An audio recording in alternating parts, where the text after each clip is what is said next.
matches, quarter-final and semi-final. You're not going to pick someone to potentially just play in a final, are you, if you got there somehow? No. So that's his World Cup dream over, unfortunately for him. Someone else who's out of the World Cup, Ethan Ryan, was hoping to be playing for Ireland. He's undergone post-season surgery on his hand injury that was bothering him at the end of the season, so he's out. That's a real shame. You would have hoped he would have been able to battle through, but obviously not. So that's a blow for Ireland as well.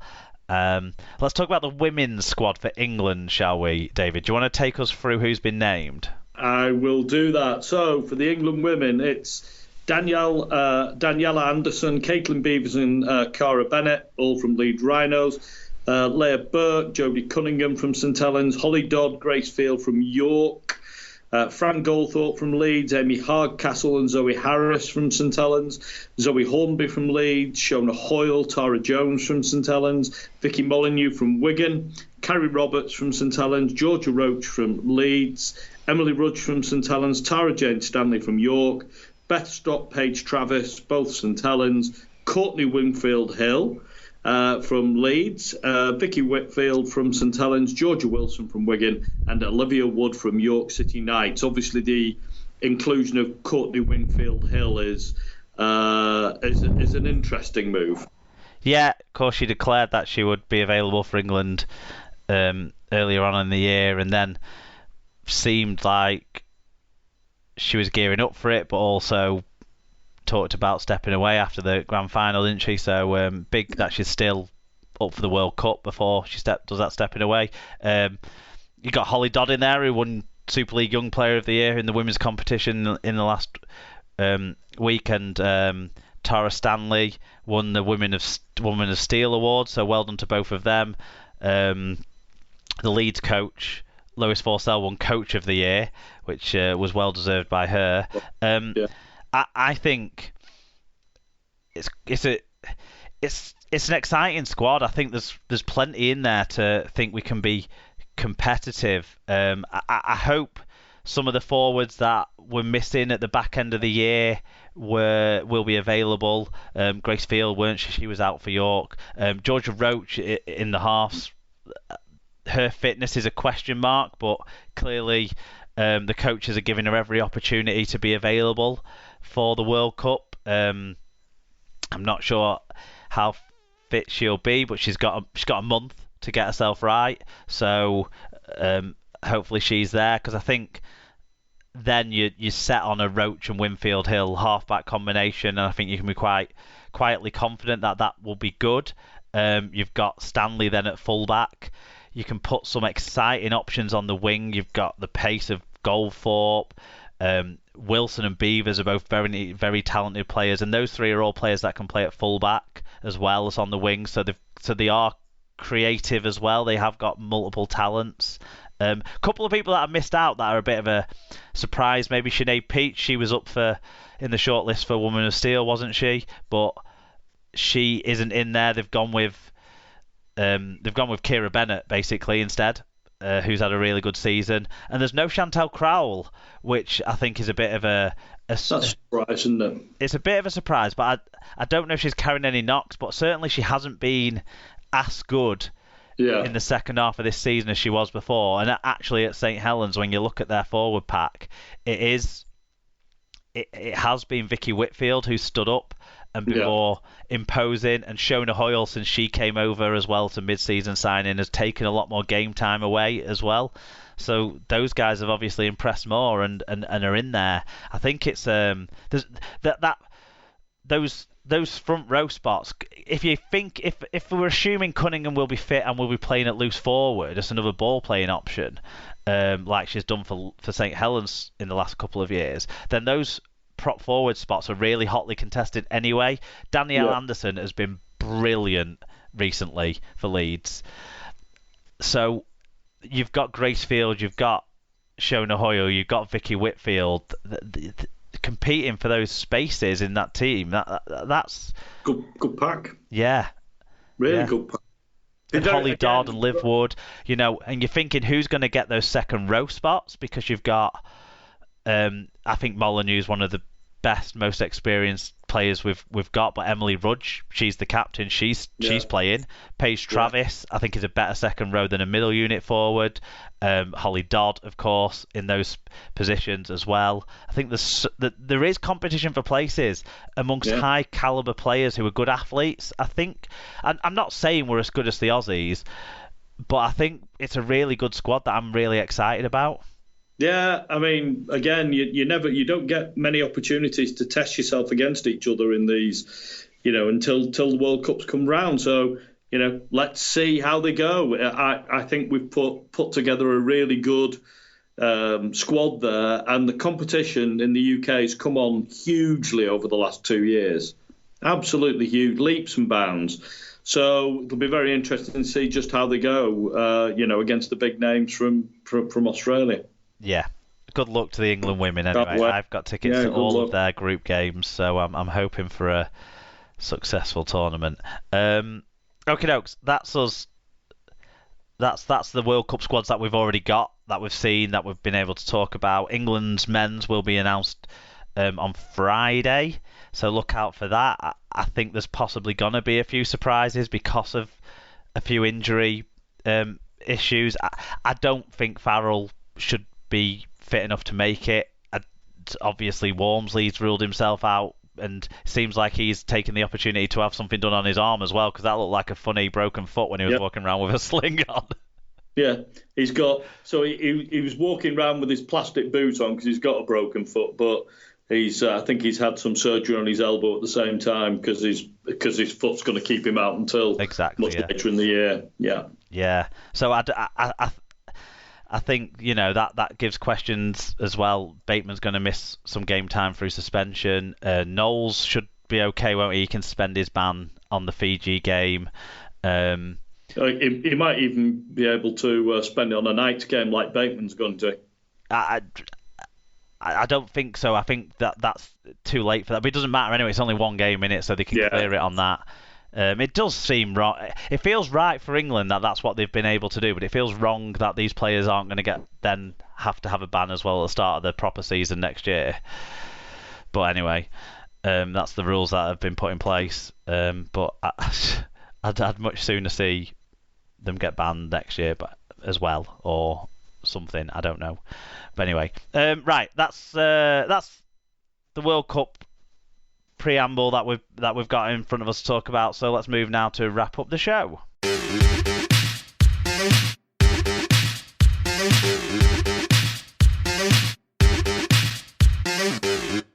Right, then it's quiz time. I suppose, in a way, other than the awards show, we wrap up another season of the Super League on the show. So we've got a couple of quizzes. Let's do yours first, and then we'll do mine. Right.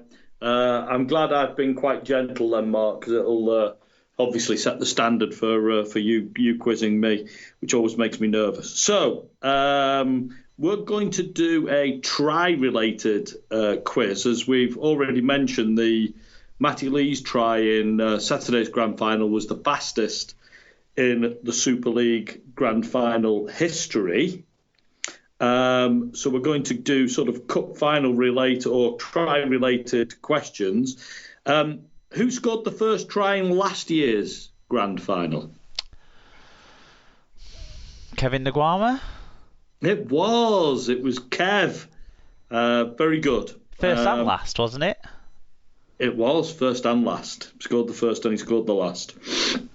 And in the 2022 season, who scored the first try for this season? Oh.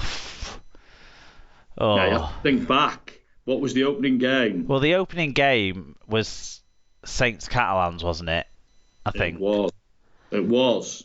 So that gives you a starter. So I'm going to guess someone who would have scored a try in that game and say Tommy Makinson. It was Fuad Yaha. So you were right with it being a winger, just the wrong side on this side. But I think you can have half a point for. No, I'm not taking any pity points on that. No. No pity points. All right. So the fastest try in grand final history is now Matty Lees. I'll give you a point if you can name me the teams that were involved in the fastest try in Challenge Cup final history. Oh, God. Oh, I was hoping you were going to go fastest try in Super League, and I could have just given you that because that only happened last year, didn't it? Ben Crooks for OKR, 7 seconds. Yeah, right, yeah. Right from the kickoff. No, this is this try in Challenge Cup final history. I haven't got a clue. Just the team. So, given that Wigan have won the most Challenge Cups, so therefore played in a serious amount of finals, I'm just going to say one of the teams is Wigan, and the other team, let's say, is Widnes, and the try scorer was Martin Afire. I don't know. Well, it's not a bad effort, but actually it was the same two teams that were in this weekend's final. Oh, wow. It was St Helens versus Leeds, and it was 1972. And the try scorer was Mel Rees, sadly departed this earth now. And my granddad was unwrapping my Murray mint for me when Mel Rees scored in less than 2 minutes in the Challenge Cup final in 1972. So you've learned something new today, Mark. I have, yeah. So Saints hold that record in both major finals. Well, yes, that's correct. Okie dokes.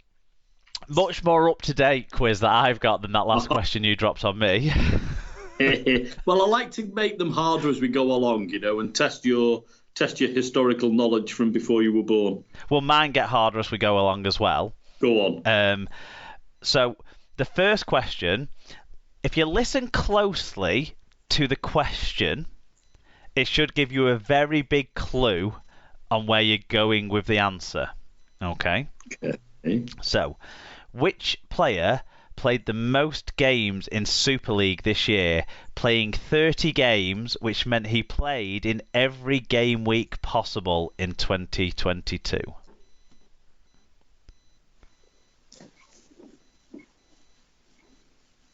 Which player played in every game possible? So that means it's got to be a Saints or a Leeds player because they're the only ones that played in all the games that were possible in 2022. I'm going to say, obviously, not band players and Lomax missed a few. I'm going to say Cam Smith. No, it wasn't. But you did go for the right team because, in fact, St Helens didn't play every week possible this year because you had the week off in the first round of the playoffs. So, good point. So it had to be a Leeds player, and it's Mikolaj Aledski. Is it? Is he played every game? Every game. Tell you what, for a prop forward to do that is quite remarkable. It's fantastic, yeah. In the thick of the action, he had a very good game, by the way. I thought on Saturday. Well, not even that though. He's made an impact in every. He's been a big carrier of the ball in every game. Yeah. He's been a big presence in every game. Other than switching off for that, making that gap for that first try on Saturday. Yeah. Joey Lussick had played in every Saints game, but you only played 29 games. Plus, we obviously fielded the reserve side up at Castleford as well, so I'm not sure whether. But Lussick did play. Yeah, he did play, didn't he? Yeah. For Fanua, Matty Ashurst, and Joe Westerman, they also played all of their teams' games in Super League this year, but their teams didn't make the playoffs, so they just played 27 games. But that's no mean feat either for any of those. So well done to those guys. Good question, that, Mark. Question 2. Now, this was, I think, talked about last week. So I'm pretty sure me and Alan talked about this last week. But the question is, which player played the most times in Super League this year without losing?